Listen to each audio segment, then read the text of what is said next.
Olá, bom dia, boa tarde, boa noite. Eu sou Diógenes Carvalhedo e quero pedir de início que você, se não for inscrito ainda no nosso canal, se inscreva, por favor, ative o sininho para você receber atualizações aí do nosso canal de mais vídeos, né? Vamos direto para o assunto aqui. Eu vou comentar aqui uma questão que já é bastante, digamos, batida, né? Mas para muitos ainda é um mistério, embora não reconheçam que é um mistério, porque não se tem a resposta. Alguns não têm resposta ou gostam de ver sempre, constantemente, uma resposta, né? Gosta de renovar a pergunta. E outros nem sequer questionam porque já estão cheios de certeza de que a resposta é sim. Diante de qual pergunta? Seguinte pergunta: pode o cristão se armar para se defender? Essa é a questão, né? Então, tem um vídeo aqui, já antigo, não é de agora, mas como eu sempre dou ênfase no fato de que a religião brasileira, a evangélica sobretudo, ela tem contribuído para alimentado, né, digamos assim, o espírito de violência que constitui o ser humano, que constitui o Adão, né? Eu gosto muito de eu gosto muito de dar ênfase no fato de que lá em Gênesis, né, depois que o homem é expulso do paraíso, aí vem lá o primeiro crime, que é o primeiro homicídio, né? O principal pecado, ao meu ver, porque no capítulo 3 ali o homem é expulso, né? No capítulo 4 de Gênesis nós temos aí o primeiro homicídio, né? Caim mata Abel. Então, eis aí o espírito de violência. E a religião evangélica aqui no Brasil tem contribuído. Mas agora a pergunta como é que fica essa coisa mesmo, né? Então a gente tem aqui nesse vídeo um teólogo muito conhecido até mesmo fora do Brasil, é o Augustus Nicodemus Lopes, que ele é um teólogo calvinista, reformado, e as opiniões dele, né, bem como as opiniões de outros aí, de outros teólogos, pastores, pregadores, conhecidos aí, influenciam muito a mentalidade, sobretudo da juventude, né? Então a gente tem que pensar assim, que tipo de nação que a gente está fomentando, né? As gerações anteriores têm costume de criticar as gerações, né, mais recentes. Ah, essa geração, os valores se perderam. E muitas vezes as pessoas esquecem que as gerações anteriores é que criam as posteriores, né? Porque a geração de hoje perdeu os valores? Por quê? Como é que a geração anterior, como é que a nossa geração está educando as gerações que estão vindo, né? Então vamos ver aqui a opinião dele diante da pergunta. Vamos aqui nos deter no assunto do vídeo aqui, especificamente. Olha. Uma pergunta meio política, meio teológica aqui. Tem se falado muito sobre essa questão do armamento e da autodefesa. E a pergunta é se o cristão pode usar da violência para se defender. Arma, esse tipo de coisa. Nesse ponto, eu não tenho a menor dificuldade. Bom, aí vocês verem aí, né? Pelo contexto aqui, parece mesmo engraçado e tudo, né? O pessoal que estava na plateia, pelo jeito, tem muito jovem também, né? Se não a maioria, né? O pessoal que está na plateia riu. Ah, é muito engraçado, os outros que estão ali do lado riram também. Dá vontade de rir mesmo, mas no fundo, gente, não se tem graça nenhuma. Quem pensa como Jesus não acha isso aí engraçado. Mas vamos continuar aqui. Vamos continuar que eu continuo o comentário. Eu não ando armado, eu não tenho arma em casa e não ando armado porque eu entendo que no Brasil isso é complicado e tem leis que restringem bastante e tudo mais. Mas se eu morasse nos Estados Unidos, num daqueles estados que permite, eu já estava com uma .45 na cintura há muito tempo. Bom, então você vê aí a mentalidade da pessoa, vê o seguinte, se você conheceu Jesus Cristo, então o processo de conversão ele tem que se dar. Né? Mas a religião ensinou pra gente que se converter é você dizer que aceita Jesus lá na hora que o pastor está pregando, e às vezes tem aquele tal daquele apelo, né? Vamos fazer um apelo, né? Mensagem que impacta, não precisa de apelo. Né? Se for o evangelho, vai mexer com a pessoa. Aí ela pode rejeitar porque ela tem toda a liberdade. Jesus não obriga ninguém a seguir ele, né? Mas a ênfase aqui que a gente não pode deixar de mão, que a gente não pode esquecer, é o fato de que conversão, né, na Bíblia, no Novo Testamento, a metanoia, ela se refere à mudança de mentalidade da pessoa. É a pessoa se parecer com Jesus na forma de pensar e na forma de ser. Então, como é que você vê a resposta dessa de uma pessoa assim? Esse cara aqui, o Augusto Nicodemus Lopes, dispensa apresentações, na verdade. Dispensa ou não dispensa? Dispensa. Você que está me vendo aí, você conhece ele. Dificilmente alguém vai me assistir aqui e não conhece ele. Ele é presbiteriano, uma figura muito emblemática do presbiterianismo no Brasil. Ele é moralismo, né? Moralismo que essa forma de pensar religiosa, a forma religiosa de pensar que não transforma. Não transforma. A pessoa, o cara caminha dentro da religião anos e anos e não se parece com Jesus nunca. Né? Vamos continuar aqui para a gente ver. E se entrar um cara em casa, eu senti que a ameaça, minha família está sendo ameaçada, é no meio dos olhos, o primeiro. Aí dá uma sopradinha. Tranquilo. Não tem a menor dificuldade sobre isso. Tem que entender que o mandamento que está lá... Então, eu atiro nos olhos, ou seja, é para matar mesmo, né? Não tem esse negócio não. Não é na perna. Então, aí ele continua e para justificar, esse ponto é muito importante, para justificar, ele está recorrendo aqui, como você bem pôde ver o início aqui da próxima fala dele, né, da continuidade aqui, ele recorre ao Antigo Testamento. Não tem como não recorrer ao Antigo Testamento. Só pode ser o Antigo Testamento, não tem outro. Porque no Novo Testamento, ou pelo menos em Jesus Cristo, você não vai encontrar isso. Você não vai encontrar respaldo para isso, em ponto algum. A não ser que você interprete de maneira errada, como fez aí há pouco tempo aí o Bolsonaro, em 2018 mesmo ele fez isso, né? Pegando aquela passagem de Lucas que Jesus manda comprar espadas, ou adagas, né? Então, requer uma interpretação totalmente errada. A interpretação errada aqui do Augusto Nicodemos é em relação à Bíblia toda, porque está misturando aqui o Novo Testamento com o Antigo Testamento. Né? Então vamos ver aqui. O mandamento entre os 10, que foi traduzido não matarás, ele na verdade significa não assassinarás. Significa o assassínio premeditado, culposo, em que a pessoa planejou, né? Aliás, doloso, né? Em que a pessoa planejou, executou e por motivos que não há justificativa. Na mesma Bíblia, onde... Justificativa. Não há justificativa para você matar. Não em Jesus.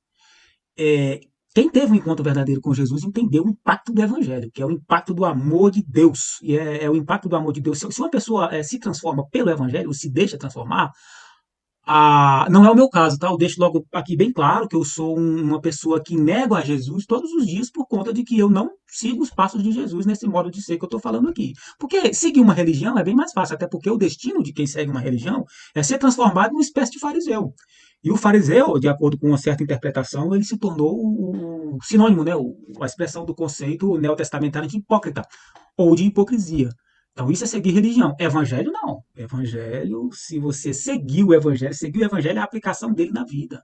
Eu nunca conheci ninguém assim. Talvez eu possa citar algumas pessoas na história. Não sei se também porque coração de ser humano só Deus conhece. Mas, por exemplo, então, São Francisco de Assis é um, né, que eu poderia citar como alguém que chegou muito próximo assim, do modo de ser de Cristo. Não é por causa da pobreza, né, necessariamente, não. Mas a visão dele, do início ao fim, quando ele tomou aquele impacto pelo Evangelho de Cristo, relacionado também a algumas experiências da vida dele, ele se tornou aquela pessoa. Ele se tornou aquela pessoa, né? Abandonou a riqueza do pai, enfim. E partiu para uma outra vida.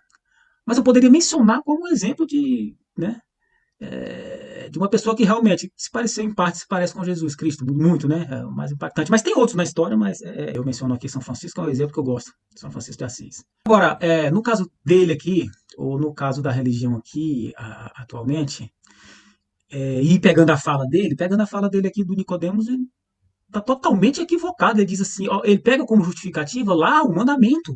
Aí ele faz uma reinterpretação do mandamento por meio de uma tradução, né, de uma retradução do termo que foi traduzido como não matarás. Eu já vi também aquele Rodrigo Silva, né, defendendo esse tipo de coisa aí a partir dessa tradução. Rodrigo Silva é um expert em hebraico, né?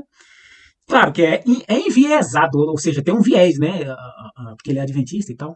Esse aqui é reformado, é presbiteriano, como eu falei agora, mas tem aí a possibilidade de uma retradução. Não vou questionar isso aqui agora, posso ver isso depois. Mas não justifica o fato de você dizer assim, não é não matarás, está errada essa tradução, é não assassinarás. Então, o que define o que é assassinato e o que não é a lei. No caso aí, a lei de Moisés, que era tido como uma lei moral, padrão do Antigo Testamento, mas que em Jesus não vale. Não vale. A única coisa que ela pode fazer, e o modo como ela deve continuar sendo aplicada, de Jesus para cá, é no sentido de ela nos acusar. Apóstolo Paulo, né, tem ali Romanos capítulo 7 e 8 ali, sobretudo, ele fala muito sobre essa questão da incompatibilidade do ser da lei, eu estou falando aqui com minhas palavras, é a incompatibilidade do ser da lei com o ser do Adão, que somos nós, né? Se a gente der uma olhada aqui em Romanos capítulo 7, aqui, vou pegar aqui o versículo 7, mas depois a gente pode até entrar nesse detalhe, nessa interpretação. Romanos capítulo 7, ó, portanto, que concluiremos? A lei é pecado? Ele está se referindo à lei de Moisés. Capítulo 7, versículo 7. De forma alguma, a lei não é pecado, ele está falando. De fato, eu não teria como saber o que é pecado, a não ser por intermédio da lei. Bom, então, Romanos capítulo 7, versículo 7, por exemplo, é uma passagem que nos mostra que a lei serviu muito mais para nos matar, né? Porque sem a lei não há pecado. É como sem o Código Penal brasileiro não há crime. Não tem como você ser condenado. Então, quando a lei diz não cobiçarás, né, diz o apóstolo Paulo, então ela se aproveitando do mandamento, me matou. Esse é o principal papel da lei hoje, tá? E, na verdade, ele pega aqui a lei para justificar a sua atitude de matar alguém, independente do que essa pessoa esteja fazendo, não se justifica aqui.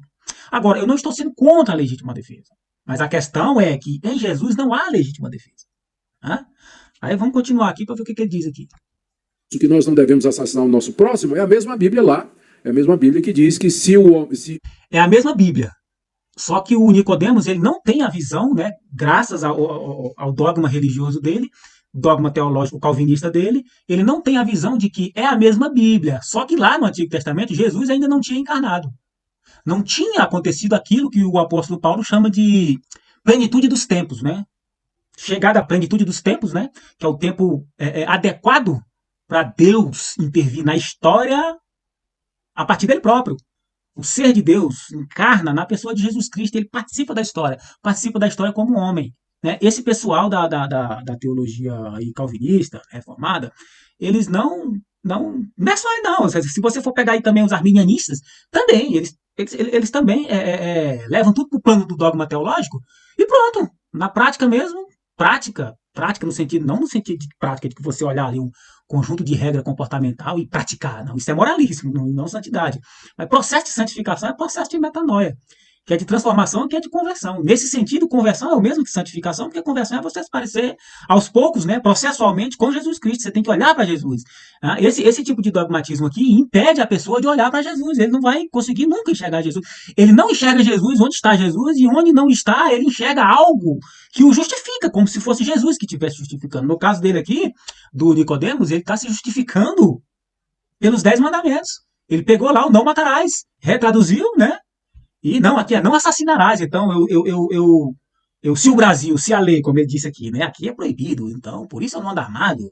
Mas se fosse que nem nos Estados Unidos, né, esse tipo de gente aí, líder religioso e bastante conhecido, influente, ele é tido como um cara extremamente intelectual, porque ele tem estudo, é doutor e pós-doutor, sei lá, PhD aí em teologia, eu acho que até do lado de fora mesmo, estudou fora daqui. Então, você vê que a influência de um cara desse fomenta muito aquele pensamento assim, aqui deveria fazer que nem os Estados Unidos, né? Liberar as armas, né? Isso aí é a base de pensamento de uma política aí que nós chamamos aí até hoje de bolsonarismo, né? Esse negócio de, vamos liberar as armas, armar a população. Não sou contra comprar arma, mas para quê? Para se defender?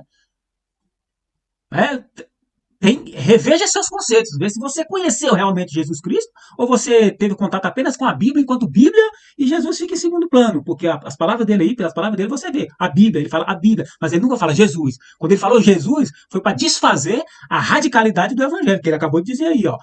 Naquele momento, quer ver, ó, só, vamos continuar aqui. Ele diz aqui o seguinte, ó, que ele vai dizer aqui, né? E entrar um ladrão na sua casa à noite e você o matar, você não será culpado, né, do sangue daquele ladrão. Você está agindo em defesa. Você não será culpado do sangue daquele ladrão. Ou seja, lá no Antigo Testamento você tem a justificação. Percebe que isso aí é um ato de você crucificar novamente Jesus Cristo. Você está crucificando Jesus. Essa juventude que está toda rindo aí. Esse pessoal aí, seja jovem ou não, me parece ser jovem. Esse pessoal que tá todo rindo aí, desculpa, tá sendo levado a crucificar Jesus novamente pelas palavras desse cara aí, do Nicodemos. Tá?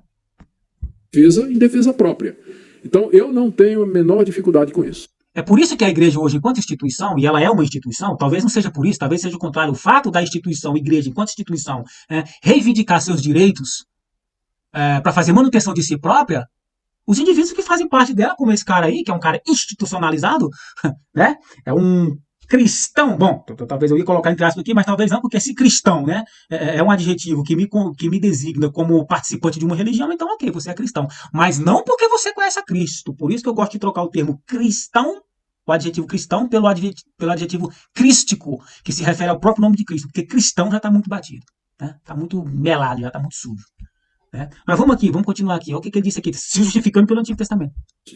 Se for para defender minha família, meus filhos, minha mulher, ou minha própria integridade, havendo risco e eu tendo condições, eu atiro para matar mesmo. Não é na perna, não. Poderia atirar na perna, né? Não poderia? Poderia. Já é anticristo isso, mas mesmo assim, poderia. Por que matar? Não existe, assim, dentro de nós, seres humanos, dentro de nós, adãos, né, uma certa vontade de matar, e que a gente procura justificar. Em Jesus você não justifica, a não ser que você deturpa a imagem de Jesus, como o bolsonarismo faz. Que é a expressão já de um pensamento antigo da igreja. Porque esse pensamento aqui do Nicodemos, antes de existir essa coisa chamada bolsonarismo, já estava aí esse pensamento. Não existe, assim, uma certa forma... Tem que refletir, né? Jesus é luz, né? E nossos olhos são a janela da nossa alma. Como é que a gente vê? Se você olhar para Jesus e ver Jesus Cristo, ele vai iluminar a sua alma e você vai ver o tanto de trevas que tem no seu coração. Aí, Jesus iluminando essas trevas, você toma como indivíduo, como sujeito, né? Ou seja, eu apelo aqui para a subjetividade, porque é necessário. Isso é uma questão individual. A salvação é individual, a conversão é individual. Seguir a Cristo é algo individual. A metanoia é individual. Se deixar transformar pelo ser de Cristo é uma atitude individual, de decisão, uma atitude de decisão. Então, se Jesus ilumina as tuas trevas, você pode optar por caminhar ainda por essas trevas, mas pode também optar por abandoná-las aos poucos, se você continuar olhando para Jesus e ele te transformar. O teu querer vai sendo mudado. O teu querer vai sendo mudado. E onde você estiver, você também vai ser luz. E como diz o próprio Jesus, você não vai ser colocado debaixo de uma bacia de alguma coisa, você vai ser colocado no alto, no teto de uma casa para que você ilumine a casa toda. No caso, seria a tua casa. E a tua casa vai entender que vale muito mais a pena morrer pelos seus inimigos. Isso é o evangelho na sua radicalidade. Você não é obrigado a aceitar. Mateus capítulo 16, depois de Jesus dizer assim para Pedro: arreda Satanás, tu és para mim pedra de tropeço, escândalo, né? No grego escandalon, aquilo que faz parar, tu és para mim aquilo que deseja me parar, aquilo que me faz parar. Arreda Satanás, tu és para mim pedra de tropeço. Aí depois ele vira para os discípulos e diz: porque aquele que quiser vir após mim, esvazie-se de si mesmo, tome sua cruz, ou seja, morra voluntariamente e me segue. Aquele que quiser. Não precisa, você não precisa seguir. Mas tá aqui a voz da enganação, viu, gente? Em Nicodemos Lopes aí, Augusto Nicodemos Lopes, tá a voz da enganação. Então eu vou parar essa parte aqui, eu vou colocar só um complemento aqui rapidinho. Olha aqui de novo. Vamos ver o que ele diz.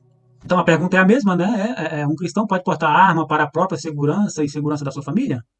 Se a lei do país permitir, sim. Eu não vejo qual seria a dificuldade com isso. Mesma coisa, isso aqui é só para mostrar que o pensamento dele é fixado dessa forma mesmo. Bom, se a lei permitir, ou seja, é a lei dos homens que controla a cabeça dele, o coração dele. Não que a gente não tenha que respeitar as leis, a gente tem, são importantes. Eu sou um defensor total da positividade aí do direito, né, no sentido de que precisa. Claro que nós, democraticamente, temos que estar de olho no que as leis, nas leis que estão prestes a surgir ali no parlamento. Porque tem que expressar a nossa vontade no sentido da maioria do povo. Mas em relação ao evangelho, tudo meu tem que partir do evangelho, não é o contrário. Não é a lei que tem que ditar como que eu vou ver o evangelho. É o evangelho que tem que me ditar como eu, ditar no meu coração, como eu, não é ditar no sentido de uma ditadura moralista não, tá? Ditar seria no sentido de delinear a minha forma de ver, orientar, me transformar, como eu já falei antes aqui do termo metanoia, conversão, enfim.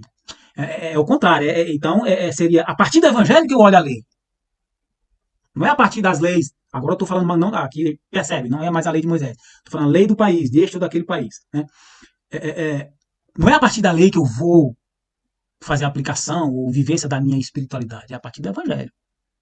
A lei do Brasil não vai controlar meu modo de interpretar a Bíblia. É o evangelho que vai interpretar meu modo de interpretar a Bíblia. Que vai orientar meu modo de interpretar a Bíblia. No Testamento, a defesa própria, a defesa da vida, era algo que era previsto pela lei. uma lei dizia que se um homem for apanhado... A gente sabe que o calvinismo é muito legalista, e o adventismo também, que eu mencionei o Rodrigo Silva, né? Legalismo, legalismo. Enfim, isso é crucificar Jesus de novo. Vamos só deixar ele terminar aqui, aí eu vou finalizar o vídeo, tá? De noite, entrando na casa de outro, e o dono da casa, para se defender, matar aquele homem que está invadindo, então ele não será culpado do sangue daquele homem. Ou seja, era permitida a você tirar a vida em legítima defesa. Então, eu creio que... Aí ele tem aquela conversa, a legítima defesa. Em Jesus não há legítima defesa, tá? Vamos ver o que ele diz. E não é anticristão. Aquilo que Jesus falou de você amar os Pode não ser anticristão, mas é anticristo. inimigos tem a ver, no contexto cristão, os inimigos do cristianismo. Amar os inimigos, que é o ponto essencial do evangelho. É o que mais confronta Adão. Olha o que ele está dizendo aqui. Tem a ver com o quê? Vou até voltar aqui. Cristão, os inimigos do cristianismo, aquelas pessoas tem a ver com os inimigos do cristianismo. Tá, a religião cristã, dita cristã, ou o cristianismo, tem inimigos. Mas ela também fabricou inimigos na história, diferente de Jesus. Então o cristianismo é diferente de Jesus Cristo. Por isso que eu aponto para o ser de Cristo. Aí eu uso o termo cristicidade e não o termo cristianismo. E me perseguem e me ofendem por causa do cristianismo. Eu, como cidadão, eu tenho o direito de me defender. Só pode ser por causa do cristianismo, porque do evangelho não é. Porque qualquer um que te ofende por causa do evangelho ou de Cristo é porque o evangelho exala de você. E se ele exala de você, você está tomado pelo ser do evangelho, que é o ser de Cristo. Então você vai dar a cara a tapas. E não vai se arrepender disso. Isso é o ápice da glória de Cristo. Que para o Adão, esse cidadão aqui está seguindo o espírito da religião, que é o espírito de Adão. Mas não de Cristo. Para o Adão, esse tipo de atitude é horrível. Vai ver lá em Atos, né? Em Atos dos Apóstolos, o Estevão, que é o primeiro diácono, repete a atitude de Jesus. Ele ora em favor dos que estão apedrejando ele. E quem estava apedrejando ele? Os religiosos. Né? Gente que pensa como Nicodemos está pensando aí agora, é o que estava apoiando, é o que está ainda, né? Apoiando aí o apedrejamento por parte da ideologia bolsonarista. Apedrejamento entre aspas, né? Seria o comprar arma, né? Permitir que um cara que se diz pastor e que roubava o MEC, né? O ministro aí, dispare uma arma de fogo no aeroporto aqui de Brasília. Acertou uma pessoa, os estilhaços pegou na moça lá. Tá vendo aí? Ah, não, mas é porque aí ele não teve responsabilidade. Mas não é só essa questão. Não existe esse negócio de, é porque a lei lá, aí voltando aqui ao que ele disse aí, no outro vídeo que eu mostrei aqui agora, é porque a lei permite. Então, assim, lá no Antigo Testamento é aquela questão de que você premeditar o assassinato e matar sem justificativa. Não tem que premeditar, não. O cara que não pensa como Jesus, ele já está premeditando. Você já nasce premeditando, ainda que você seja um bebê. Porque você nasce em Adão. Embora seja inocente. Mas você nasce em Adão. É só você se dar ali conta de si, por meio do amadurecimento racional, do crescimento, do amadurecimento biologicamente falando. Você vai deixando de ser criança, você vai amadurecer, né? E você já é um adâmico. Você já é um praticante da maldade adâmica. Então isso é premeditar. Eu estou falando aqui do ponto de vista de Jesus Cristo, que é diferente do ponto de vista da lei. A lei é superficial nesse sentido. Ela é profunda no sentido do não cobiçarás, como eu falei aqui, mencionei Paulo em Romanos, capítulo 7, versículo 7. E outros versículos, capítulo 7 e 8, lê lá que é bom até fazer um vídeo sobre isso. Percebe? E defender a minha família. Se o meu país permite o porte de armas, então eu sou livre para fazer isso. Tem cristãos cuja consciência não vai permitir que ele porte armas, então não porte. Mas tem outros que acham... Esse que a consciência não vai permitir, não sei qual é o motivo. Eu espero que o motivo seja o Evangelho de Jesus, que é a expressão do ser de Cristo. Se for, ótimo, está correto. Não vai permitir andar armado, pois não ande. Porque senão você não dá testemunho de Cristo, coisíssima nenhuma. Você pode dar testemunho da sua religião maldita, que se chama cristã. Mas que de Cristo só tem o nome. Que eles podem fazer isso. Então, nesse caso, se a lei do país permite, eu não vejo problema nenhum. Então, gente, eu fico por aqui, né? Esse era o ponto, né, que eu queria tratar. Quero pedir mais uma vez que você se inscreva aí no canal e espalhe esse vídeo pra frente. Vamos refletir sobre essas coisas, porque precisamos confiar em Jesus e no Evangelho, porque se não for assim, a gente não vai viver com justiça. A verdadeira justiça se expressa no ser de Cristo. É o que Ele é, e nós precisamos, aos poucos, nos parecer com Ele. Amém.